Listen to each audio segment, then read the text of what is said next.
Hello there, and welcome back to Szpakowo. So it's May, and we have some fields to tend to, so we need to flood our rice field here and possibly fertilize it. Probably need to fertilize and possibly weed our new oat field over there. And we need to take care of our grass field as well. We need to ted some of the grass.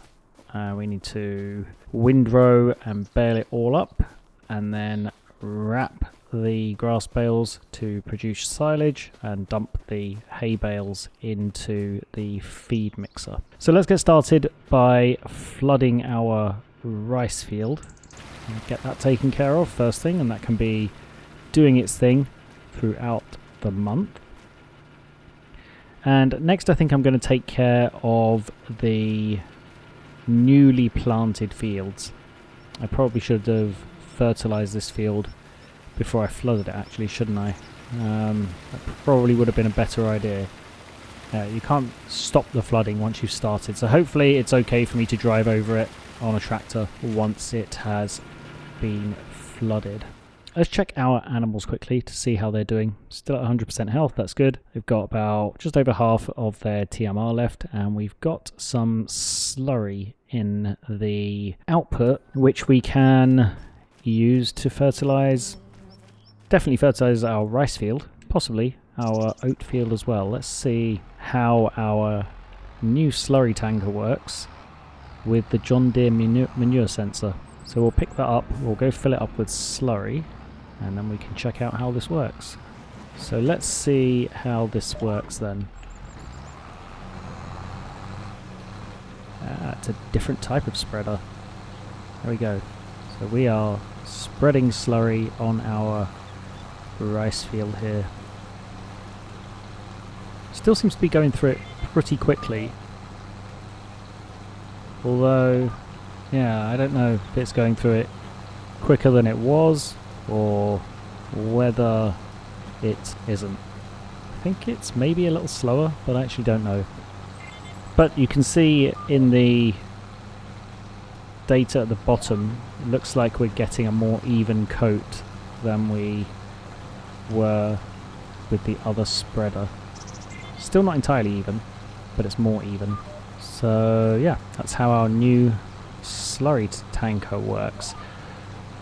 So let's stop this for a second. Let's turn the headlands down to 1 because we don't need 2. And I will spin ourselves around here. We'll get this one done. Okay, so I'll continue on with this and I'll fertilize the oat field. We'll probably need to use the sprayer for the oat field, and I'll come back to you once we're complete.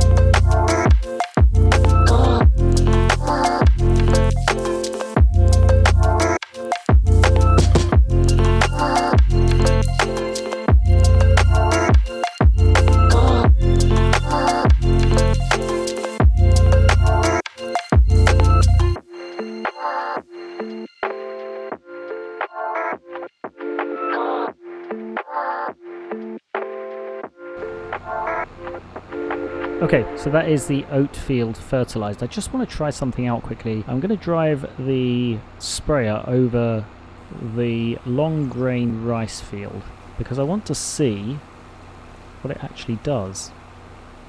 Is it using anything? It is showing that it's spraying, but it's not actually using any fertilizer. Because there are still orange bits in the field, which doesn't really make sense to me. Although, however, looking at the nitrogen in the top right, it makes sense because green doesn't mean it's perfectly fertilized. It shows the amount of fertilizer in the field. So we have more than enough fertilizer for the whole field. So yeah, that all makes sense. One thing I was thinking about trying for the oat field was manually getting the soil samples. I'm wondering if that might be a solution, is to rent the soil sampler and just check to see if I'm able to manually take soil samples. Again, I don't think it's going to be the case at this point, but it's really bugging me that precision farming isn't working with that field. So I really want to get it taken care of. Anyways, I am just going to go over the grass field with fertilizer. May as well while I have the sprayer attached. Then it's taken care of for the next chop in July. Okay, so that is the grass field complete, and I think I am going to try that manual soil sampling. Like I said, I don't think it's going to work, but I just want to exhaust all of my options before I give up on it.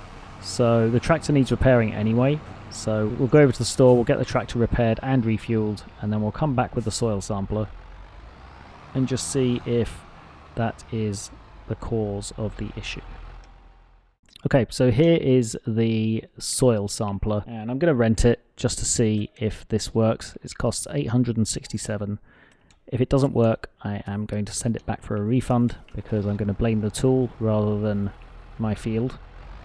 So that's how that's going to work. Let's get over to the field, see if we can actually take some soil samples. No, I didn't think so, because if I was able to take soil samples on this field, I would see red markers, I think, or red circles. Let's say I've taken a soil sample, so let's see if this does actually work. Let's try here. No, it's still one sample. Let's try over here somewhere. Okay, so there's a second one.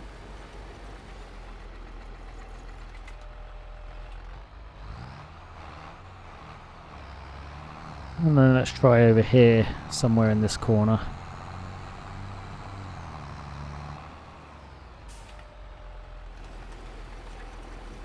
I don't know how many you're supposed to take, because I've never done it before, but let's take maybe 2 more, I don't know. So if we go over to precision farming, that's interesting. So I now have an environment score on this field. I don't know what to say. You clearly saw in the last episode that it wasn't possible to purchase soil information, and now it is. That really doesn't make any sense. We waited, we let the game pass through a month. We still weren't able to take soil samples. I should have really checked it before I put this soil sampler on it.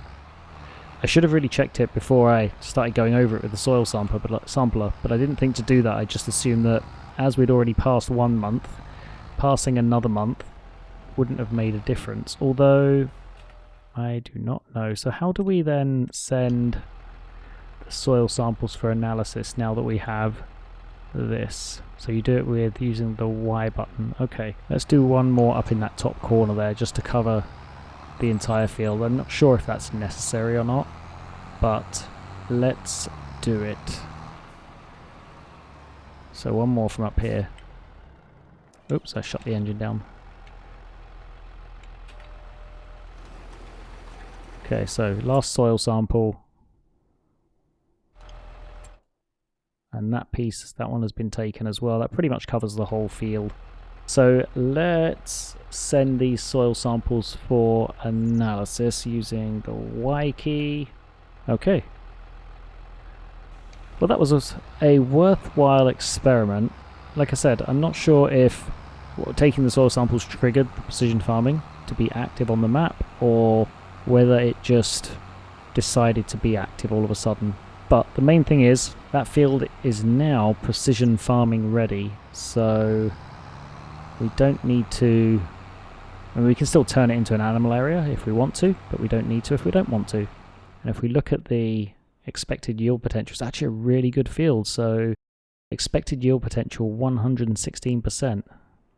Okay, so I've gone from being very frustrated with my purchase to very satisfied with my purchase. So once again, we need a little bit less hay, then we do silage. So I'll have to see if I can make that work. I'll start off over here, and let's do maybe, I think the same as we did before. I think that works. So I'll continue with this and the windrowing, and I'll be back with you shortly.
Okay, so that is the tedding and windrowing done. I went around the edges a couple of extra times this time around, just to make sure that all of the windrowed swaths were in our land so that we can pick them up.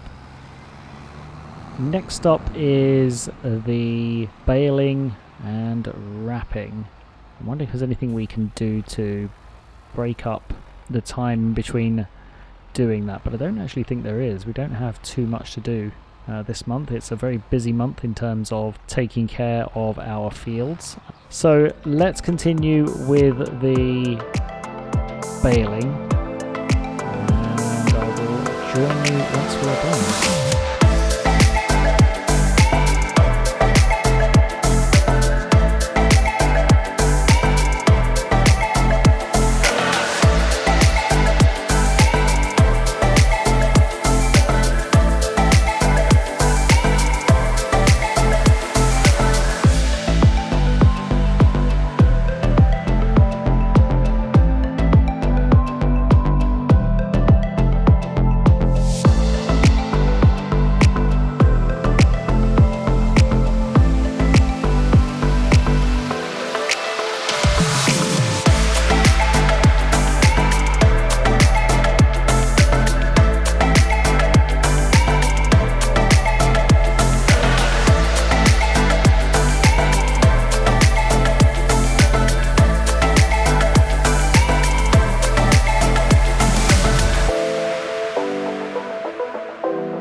Okay, so we are done with the bale wrapping, and we have quite a few bales again. How many bales have we done since we set this counter, or since we bought the baler? 357 bales.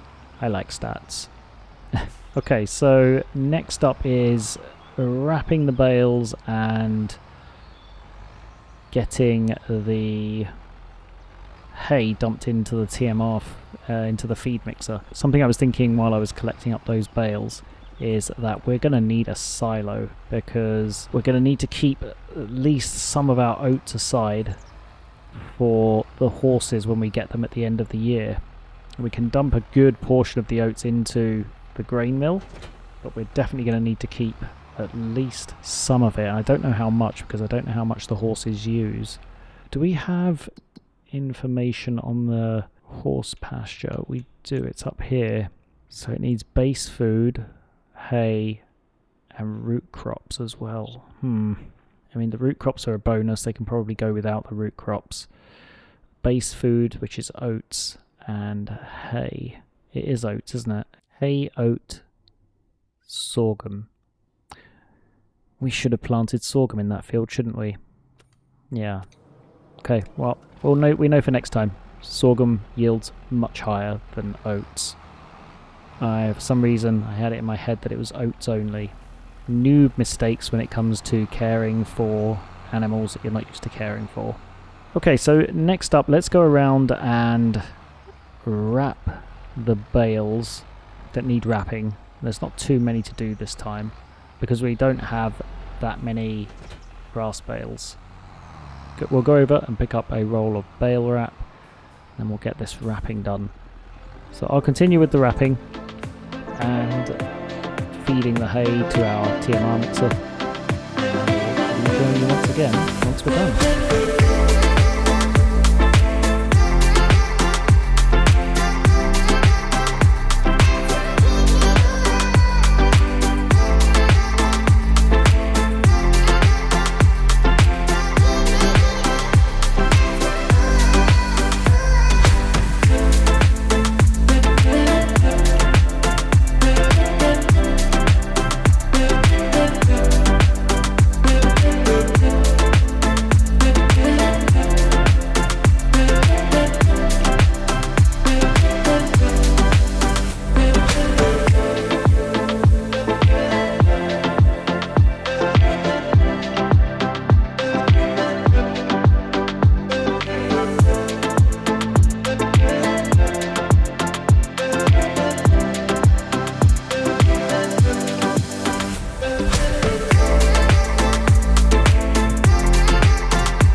Okay, so we are done wrapping the grass bales and picking all the bales up off the field. We've fed the hay bales to the TMR mixer, and the grass bales can sit here while they ferment into silage, and then we'll feed those also to the TMR mixer. Let's take a quick look at the TMR mixer itself. I think we can probably create some more TMR. In fact, we may as well just leave it till next month. Yeah, we'll leave that till next month. And my OCD is getting the better of me. Because there's not really much else to do in May, I am going to go over the oat field with lime, and I'm really going to do it this time. I'm not going to have second thoughts. We may as well get it done to give ourselves a little bit of a yield bonus. So let's head over to the store. And while we're doing the lime on our own field, I wonder if there's any lime contracts that we can do. No, nothing that is worth doing. We could do this little field over here. It's right next to our farm. Yeah, in fact, we'll take that. Just take care of that when we get the lime for our own field. And then we do need to do a deadwood contract at some point. So it may be a good idea to do that at some point soon. Just to fulfill that part of the VIP order. That'll also get us some extra money. So wood is going to be right down at the bottom here. 1823 in August, although I mean it's 1830 right now, so we could do that at some point soon. Maybe we'll do it next month. Okay, so big bags. Let's get lime, and we'll get 4 bags because we already have more than half a spreader full. I would imagine our oat field is going to take a considerable amount of lime, giving it the first coating. It's a pretty big field as well, so yeah, I don't know how much it's going to take, but it's going to be a lot. Okay, so over to that small field to do the contract, and then over to our oat field. I will get it taken care of, and I will come back to you once we're done.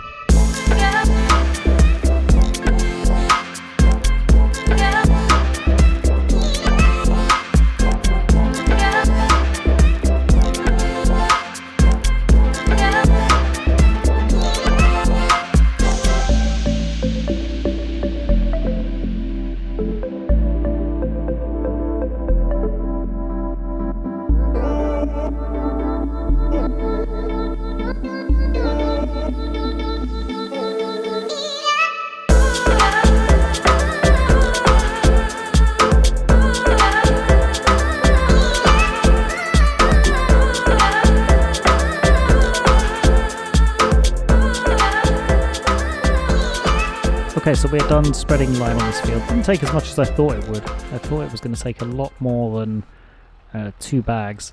So it seems like the pH level was already at a reasonable level. Maybe that's because we sprayed lime on it and it was recognized by the field. Because we sprayed lime at the minimum amount when the precision farming data wasn't working properly. So maybe it took that into account. I'm not sure. So we'll get back over to our farm, we'll drop off all of this stuff, and then I think we'll skip through to June and see what we have to take care of there. Okay, so it is June, and I want to check to see how much the silo that we're going to buy costs. Now I could go with the small silo like we had before, however I think I would rather go for something like this that can handle a bit more. So I think this is probably what we're going to go for, something that can handle 59,000 litres or so. 66,000 is 42, so we need around 40,000 euros to get our silo. Now our wheat is going to be incoming next month, but that's not going to cause a problem because we can feed it straight to our grain mill. It's when we get the oats the month after. I think it's going to be the month after anyway. Let's take a look at growth on our fields. Yeah, so wheat is coming next month, sorghum the month after, and then I'm not sure what's going to come after that. So let's take a look at our contracts here then. And we don't really have anything for June. I think we're probably going to have to skip through to later in June. See if there's anything we can complete. What we will do though is just go over to our rice field here and get it flooded for the month. There we go, that can be doing its thing. I did do a little bit of smoothing here on this ground. I wasn't able to do this little piece for some reason. But yeah, I tried to smooth this out a little bit because it looked really horrible. Still not convinced that it looks reasonable, but it'll do for now. So we'll skip through time and I'll see you in the afternoon. Okay, so we are in the afternoon. Let's take a look at contracts to see if anything else has come in. Yeah, there's really not much. We could go take care of this deadwood contract for our wood. How much is the wood worth this month? 18.29. It's probably worth doing, isn't it? It's at its premium price. We could get it out of the way and complete, and then next month we can then focus on harvesting. Let's go take a look at this area that has the trees. Which field was it? It was 229. So the good thing about these small fields is that all of the trees are going to be in a fairly tight radius. And they're not too thick either, so we could definitely drive a tractor in here. You know what? Let's do this deadwood contract now. So we will take this. And yeah, so there's one Yeah, look at this. It's going to be really easy. 1, 2, 3, 4, 5, 6, and then the 7th one over here. I was thinking of the really large plots of land in Zielonka, where you have to really go and hunt for the trees sometimes, but they are literally all in this little vicinity here. We've got 6 and then 1. Yeah, perfect. Okay, so what we're going to need to do is pick up a chainsaw first off. So let's go into the store. Chainsaw, which one should we get? We'll get a steel chainsaw. And then we're also going to need to buy a log fork. Here, hopefully we've got enough money for the log fork. Log fork, 3,000. Yeah, we've just got enough money. Okay, so let's jump in the tractor and we'll go over to the store, collect the log fork, and we may as well grab the trailer. Now, which trailer is going to be best for this? We don't have the really handy trailer for logs that we had in Zielonka, unfortunately. So would it be the long trailer or would it be the short one? I don't know. I'm going to try with the long trailer, I think.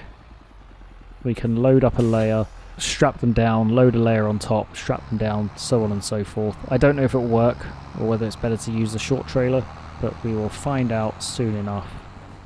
Okay, so here we are over at the area where we're chopping the trees down.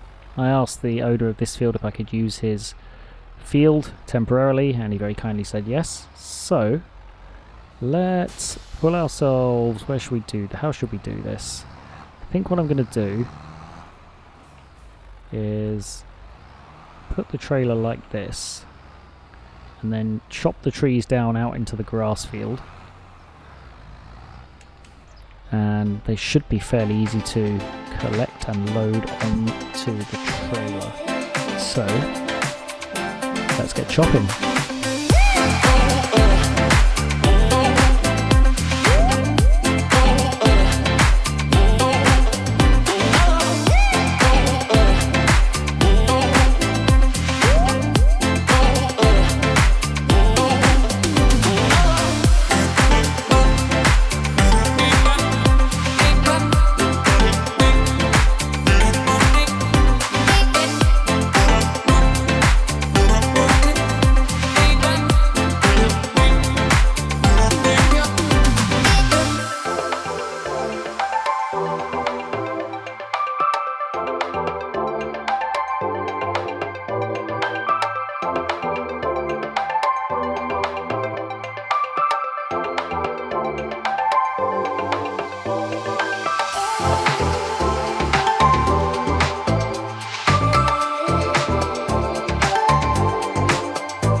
Okay, so that is the trees chopped down and loaded up. They are an absolute nightmare to load.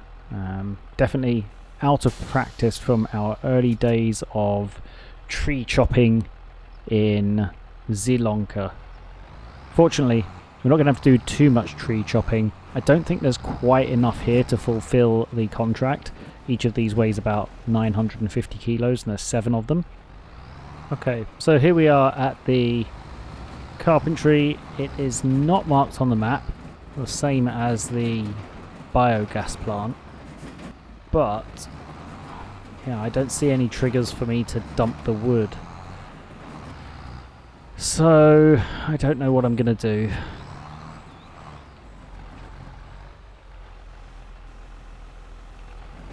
Let's drive in here and just make sure there is nowhere to put it. Yeah, no trigger for the carpentry.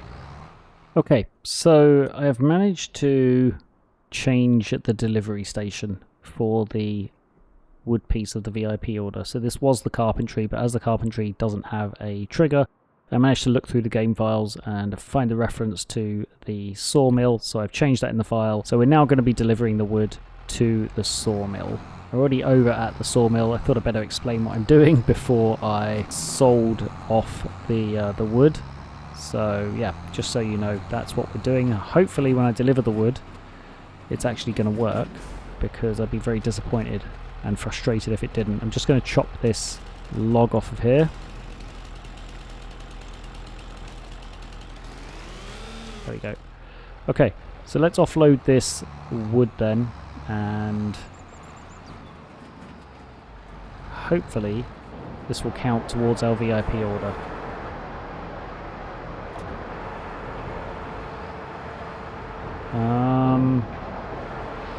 Okay, so it looks like I'm going to have to manually push all of the logs off of the trailer. Well, if that's what I have to do, then that's what I have to do.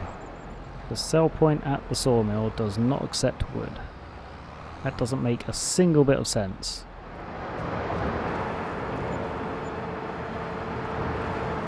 Ah, of course. I forgot with the wood you have to put it over the sell point and then trigger it to be sold. It's not an auto drop off. My mistake. I completely forgot about that. Let's grab this last log here and let's make sure. Yeah, so it was accepted for our VIP order. That's good. So let's get this last log and get it into the sell point and also get it sold off. There we go.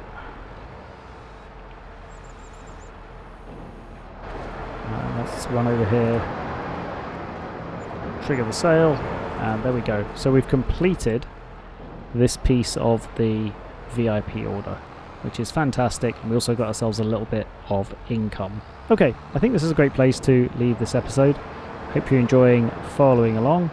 If you are, of course, please do give the video a like and subscribe to the channel, and I will hopefully see you in the next episode. Until then, bye for now.